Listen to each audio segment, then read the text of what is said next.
Ask, and it will be given to you. Seek, and you will find. Knock, and the door, or it. I mean, it probably actually refers to a gate. He's talking about the kingdom here. So ask, and it'll be given to you. And if you hunger and thirst for righteousness, you'll be filled. Seek, and you'll find. If you want to find the way to the kingdom, you'll find it. Knock on the gate to the kingdom, and the gate will open for you. For everyone who asks receives. He who seeks finds, and to him who knocks, the gate will be open. So, like, if you want to get into the kingdom, you're not going to be held back. Most people don't even want to be in the kingdom. But for those who do, you're going to be let in. Which of you, if his son asks for bread, will give him a stone? Now, that seems a little weird to us, but a flat-shaped piece of bread could look like a smooth, round stone. So he's comparing two things that kind of look somewhat similar. You'd rather eat a piece of bread than a stone, of course. So if your son asks you for bread, are you going to give him a stone? I mean, some bad fathers might, who knows? Or if he asks for a fish, we'll give him a snake. Some fish animals can look like snakes. You know, you go into the water, you pull up a fish, and there'll be some that will look like snakes. So, again, something that looks kind of similar, but isn't what you're asking for. So, which of you, if your son is asking you for a loaf of bread, are you going to give him a stone that looks like a loaf of bread? If he's asking for a fish, are you going to give him a snake that looks like a fish? If you, no, you're not. The anticipated answer to these questions says that no, you're not. You're going to give him a fish. You're going to give him a piece of bread. You're going to give him food that he's asking for. You're not going to give him you're not going to play a trick on him and give him a stone or a snake that looks like bread or fish, but isn't. If you then, though you are evil, no, so he's saying you're evil. Okay, so like if you know, despite you being evil, and you're all evil, okay, the human race is fundamentally evil. We're all fallen. We all have that nature. If you, despite your evilness, you still know how to give good gifts to your children, how much more will your Father in heaven give good gifts to those who ask him? So if you want in the kingdom, he will let you in the kingdom. But you will need to follow the kingdom's rules. You'll need to conduct yourself like a proper citizen of the kingdom.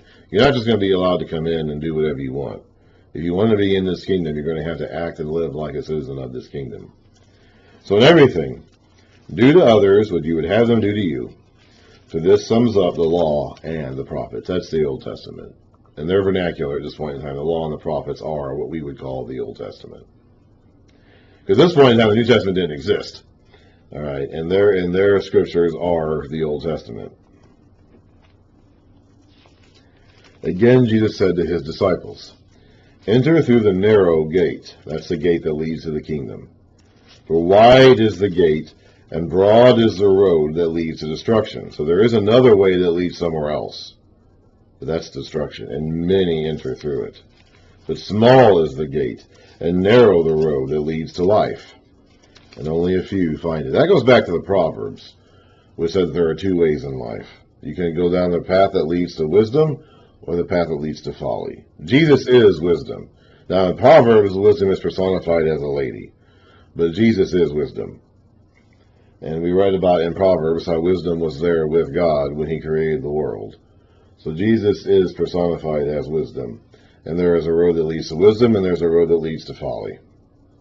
And yeah, that's kind of picking up the same. And that's a very common, we've seen that imagery used a lot anyway. But in this case, he's talking about the narrow gate to the kingdom. Anyone who wants into the kingdom will be allowed into the kingdom. You have to follow the kingdom rule. You have to live like a citizen of the kingdom. But most people will be following the other road that leads to destruction. Again, Jesus said to his disciples, "Watch out for false prophets. They come to you in sheep's clothing, but inwardly they are ferocious wolves. By their fruit you will recognize them. Do people pick grapes from thorn bushes, or figs from thistles? Likewise, every good tree bears good fruit, but a bad tree bears bad fruit. A good tree cannot bear bad fruit, and a bad tree cannot bear good fruit. Every tree that does not bear good fruit will be cut down and thrown into the fire. Thus, by their fruit, you will recognize them." It's not always easy to tell apart a false teacher just by his teaching. They can be very smooth, and they can have enough truth in their teaching that you can be very confused about whether or not they're speaking accurately. The Old Testament had a few tests for false prophets, and let's go ahead and read a couple of those. Deuteronomy 13, starting at the beginning of the chapter. If a prophet, or one who foretells by dreams, appears among you and announces to you a miraculous sign or wonder, and if the sign or wonder of which he has spoken takes place. So sometimes they know a thing or two. Sometimes they can actually do things that look very impressive, or they know enough about what's going on to be able to predict something that's going to happen very accurately. And he says, one of the false tests of a prophet, let me see here. Let's go to Deuteronomy 18 first.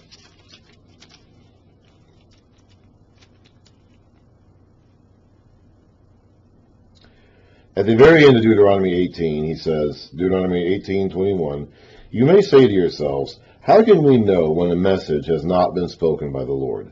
If what a prophet proclaims in the name of the Lord does not take place or come true, that is a message the Lord has not spoken. The prophet has spoken presumptuously, do not be afraid of him. But sometimes they do. You can have a false prophet who actually gets it right, and then you're in real trouble. But if he says, then let us follow other gods, this would be bad fruit. This would be what Jesus is talking about in terms of bad fruit. Gods you have not known, and let us worship them. You must not listen to the words of that prophet or dreamer. The Lord your God is testing you to find out whether you love him with all your heart and with all your soul. That prophet or dreamer must be put to death because he preached rebellion against the Lord your God. So even if he gets it right, and he's then saying, well, let's turn and follow other gods, he's producing bad fruit. In Jesus' terminology here in the New Testament, that means he's producing bad fruit. We read about a guy named Balaam in the book of Numbers, who apparently at one point in time was a genuine prophet of God. He had a reputation for being one. He had a reputation for making accurate predictions. And he seems to have known God. God seems to have talked to him. So at some point in time, he was not an Israelite, but at some point in time, he may have been a genuine prophet of God. But then he turns around, because he's offered a lot of money by the king of Moab, he turns around and tries to utter false prophecies against Israel, cannot do it, and then instead gives the king of Moab an idea to send women into the camp of the Israelites to entice them into idolatry. So he produced bad fruit. So you recognized him by his fruit. And he may have been a good prophet at one point. We really don't know that for certain. But even if he was, he can end up a good tree can become bad. And we read about this also later on with an example of Jesus himself looking for a tree that does not produce fruit and cursing it to become a bad tree.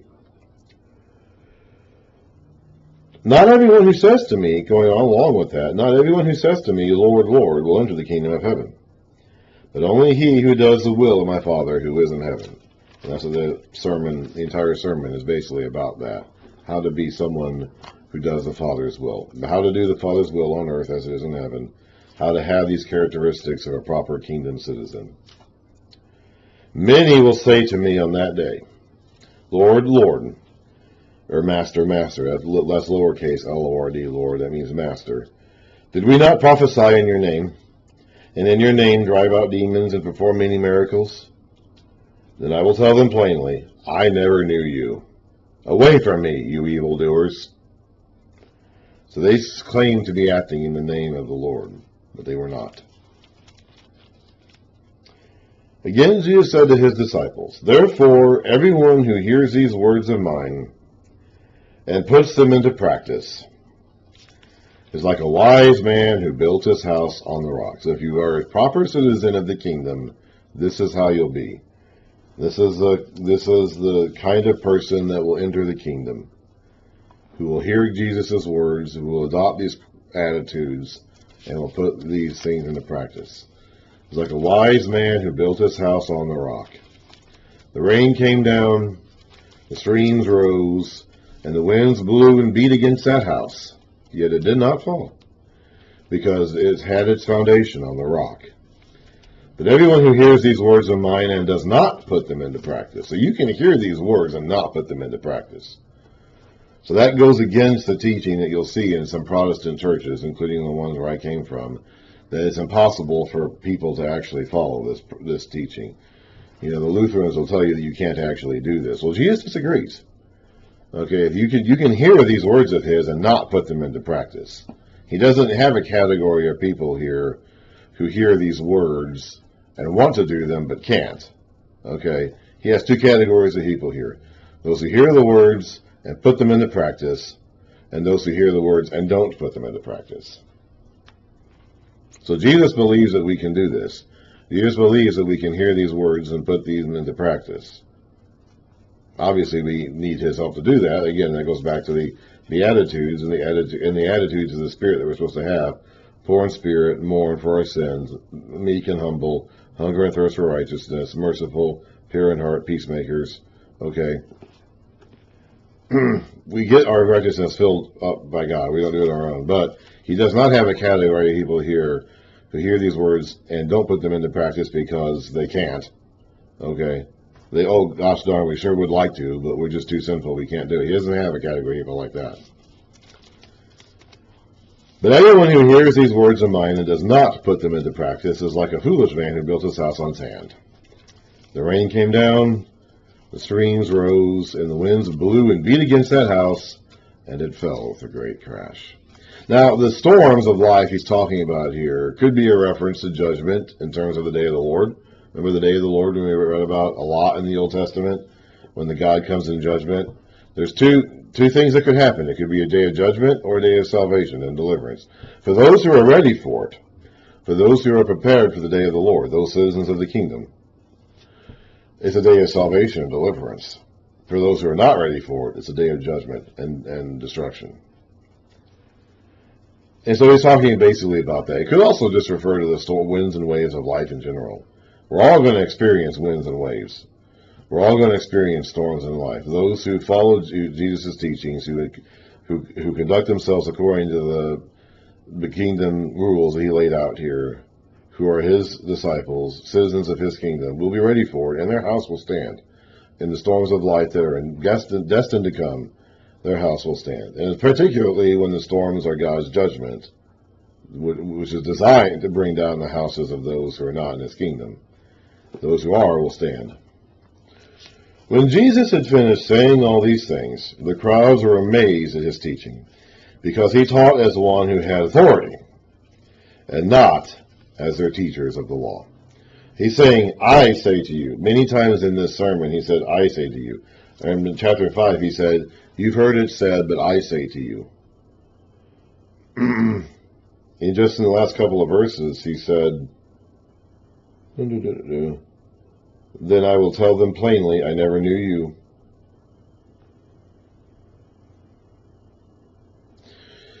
That's even, so he's not, now their teachers would speak in the name of other teachers. Okay, the rabbis were building their own teachings off of centuries of previous rabbinical teachings. And even the prophets, the genuine prophets of the Old Testament, would come along and say, this is what the Lord says. They didn't speak in their own name. But Jesus is saying, this is what I say. I say to you, verily, verily, I say unto you, I tell you the truth. So he is speaking in his own authority, not as someone who is speaking on behalf of somebody else or who is carrying on somebody else's traditions or teachings.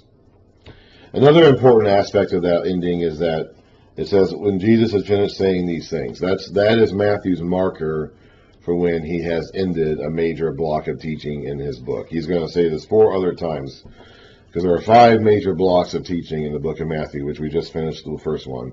And each one is going to be, at the end of each one, we're going to have something like when Jesus finished saying all these things. That tells us that block of teaching is over.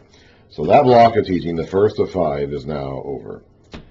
Some people might try to compare these 5 blocks of teaching to the 5 books of Moses. I don't know how you do that. I don't really see a connection there, because that would be Genesis. I mean, maybe, I don't know. I don't see a connection. But anyway, 5 books of Moses, 5 blocks of teaching from Jesus. There's definitely a comparison being made here to, Jesus being on the mountain, like Moses went up to get the teaching, the law from God, and came back down again. Jesus is on the mountain teaching, and he's going to come back down from the mountain in the next verse. And so there is definitely a Jesus-Moses comparison being made here by Matthew. But whether or not we can actually break down Jesus' 5 blocks of teaching and equate them to the 5 books of Moses, like in a thematic, or I don't know if we can do that. But anyway, we are now through the first batch, and I think the longest batch, maybe the last one,